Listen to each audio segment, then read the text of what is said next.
Salut à tous, comment allez-vous? On se retrouve pour une nouvelle vidéo, cette fois-ci la dernière partie de mon matériel pour l'ouverture du brochet. Cette fois-ci c'est le matériel pour pêcher en power fishing. C'est parti. Avant de parler de matos, il va falloir parler de définition. Qu'est-ce que c'est le power fishing? Selon moi, peut-être il y a d'autres définitions, mais selon moi c'est brasser beaucoup de terrain. C'est-à-dire que ça s'apparente vraiment à la pêche à la cuillère, comme on faisait avant, avec des leurres différents bien évidemment et des vibrations totalement différentes. Le power fishing, ça permet de brasser beaucoup de terrain et c'est très utile surtout quand on ne connaît pas les lieux où on pêche. Vous allez pouvoir vous adapter à n'importe quel milieu, ça marche partout, rivière, étang, lac, tout ce que vous voulez, le power fishing fonctionne. À différents degrés, avec différentes tailles de leurres. Cette fois-ci, ce sera une canne casting en 12,45, vous allez voir, c'est utile pour tous les poissons. Donc grâce à cette technique, vous allez pouvoir trouver les poissons actifs. Effectivement, c'est ceux qu'on cherche principalement. Une fois que vous avez passé tous les leurres typés power fishing, vous allez pouvoir commencer à pêcher plus lentement. Mais quand vous commencez votre pêche, commencez toujours par tout ce qui est power fishing. Au niveau du matériel, c'est bien évidemment un matériel casting de chez Savage Gear, XNLT3 en 12,45 grammes, ça suffit largement.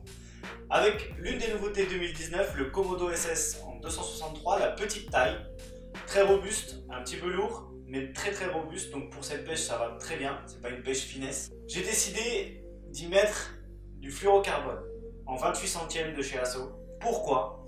Tout simplement parce que le fluorocarbone a sa spécificité, c'est qu'il absorbe les vibrations. Comparé à la maison, quand vous pêchez avec de la tresse par exemple, au crankbait, vous allez tout sentir, comme si vous étiez sur des dodanes. Alors que là, avec le fluorocarbone, sans parler de la canne bien évidemment, parce que si on voulait bien faire les choses, ce serait une canne en fibre de verre. Mais là, juste en mettant le fluorocarbone, vous allez pouvoir absorber énormément les vibrations, que ce soit des cranks, des spinnerbaits et autres leurres à vibration. Évidemment, au niveau du prix, il va falloir mettre un petit peu plus cher. Pourquoi? Le casting, comme je l'ai dit dans la première vidéo, le moulinet est très important dans cette pêche. Du coup, il va falloir que vous mettiez un petit peu le prix. La canne, on va dire, on s'en fout plus ou moins, sauf si vous êtes aficionados de grandes marques japonaises par exemple. Mais effectivement, je vous conseille de privilégier et d'économiser 1 mois, 2 mois et de prendre un moulinet qui en vaut la peine. Tout simplement parce que il va falloir que ce moulinet là soit robuste et soit surtout avec une bonne mécanique. C'est très important parce que les lancers vont l'user et vous n'allez pas être à l'aise avec un moulinet bas de gamme. Au niveau des leurres utilisées en priorité, j'aime beaucoup le crankbait. Il en existe de différentes tailles, différentes couleurs. Ici c'est la gamme Yozuri pour s'adapter à différentes profondeurs de nage et c'est ça qui est intéressant dans le power fishing. C'est que vous allez pouvoir baigner toutes les couches d'eau. Donc en commençant de la surface jusqu'au fond, c'est logique. Ensuite, il y a la gamme des vibrations, des lipless. Donc la petite attache au-dessus. Et sa spécificité, c'est qu'il va émettre vraiment des grosses vibrations. Et il est souvent avec des billes à l'intérieur pour rajouter encore plus d'attractivité pour le poisson. Ici, c'est le 3DB Vibe de chez Yuzuri, vraiment pas mal. Il en existe différentes tailles, différentes couleurs, ça c'est à vous de voir. Et en parlant de ça, je fais un petit interlude. J'ai un nouveau partenaire, c'est Carnasport. Alors, grâce au code AMIGNAC10, vous bénéficiez de 10% sur tout le site, que ce soit des produits que je présente qui seront directement dans la description, ou alors d'autres produits qui existent sur le marché. Et d'ailleurs, petite information, Carnasport fait du détail sur tous les leurres flots. Donc allez voir sur le site.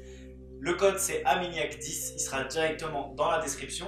Et pourquoi je vous parle de ça? C'est pas pour faire de la pub, ça c'est pas mon rôle. Donc Carnasport, c'est un nouveau sponsor pour la chaîne. Il va soutenir Amignac Fishing ainsi que sa communauté. Donc je vous invite à aller voir ce qu'il fait. Je ne pousse pas la vente, vous faites ce que vous voulez. Mais si par exemple vous voulez acheter un produit, n'hésitez pas à aller voir Carnasport. C'est un petit magasin plutôt que les gros magasins qui ont déjà assez de clients. Essayez d'aller voir les petits magasins qui eux brassent et galèrent un petit peu plus et ça soutient un petit peu justement les petites entreprises. Trêve de blabla, on continue sur les leurres power fishing. Et si vraiment un leurre sort du lot au niveau du power fishing, c'est bien la lame Francis de son prénom. Effectivement, je pêche rarement avec ça, sauf en vertical, mais c'est dommage parce qu'en linéaire, quand c'est des chasses, c'est vraiment très utile. Ici, c'est Edon qui fait ça, vraiment pas mal du tout. Alors, des lames, il en existe différentes tailles, différentes couleurs. J'aime beaucoup les couleurs flashy pour les lames parce que c'est très provocateur pour les poissons. Pour la perche, le chevenne, je sais que le chevenne aime beaucoup les lames aussi. Pour le brochet et pour le cendre, ça marche vraiment très bien. Le brochet, je ne sais pas pourquoi j'ai dit comme ça. Ce leurre-là va vous permettre aussi de pêcher en power fishing. Ensuite, vous avez les jerkbait. Ici le 3DB Minnow, ici le F11 Minnow de chez Yozuri. Tout simplement des leurres à réaction. Et c'est ça aussi le power fishing, on cherche à activer les poissons qui sont déjà plus ou moins actifs, mais à provoquer leur attaque. Et pour le brochet et la perche, ces deux-là sont juste excellents.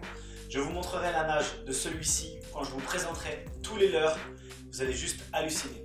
Celui-ci peut être aussi utilisé pour la truite, même s'il n'est pas trop coulant, on va dire il est slow sinking, donc il coule un tout petit peu. Il peut être vraiment très utile.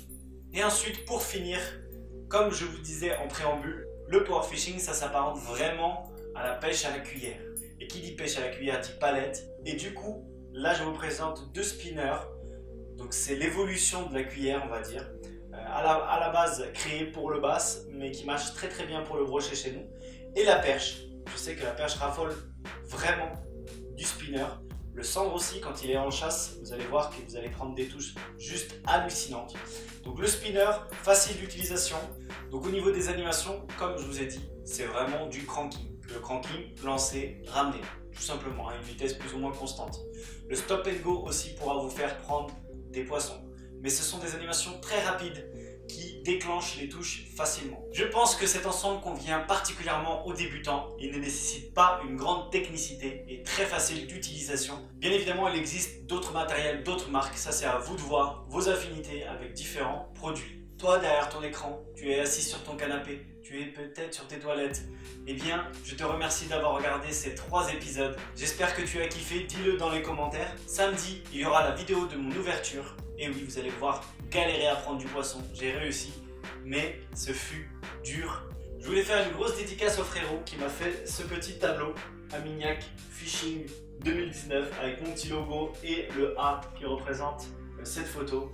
En tout cas, si vous voulez la même chose, n'hésitez pas à aller le contacter, c'est Chris Kaka Fishing, moyennant finance, peut-être qu'il vous fera un petit tableau. N'oubliez pas, je vais sûrement organiser une vente privée. Ce que je voulais faire pour la chaîne, c'est vendre des leurres afin d'acheter un appareil photo. Donc vous achetez et j'achète l'appareil photo derrière afin d'avoir une meilleure qualité d'image et aussi acheter un micro pour avoir une meilleure qualité de son.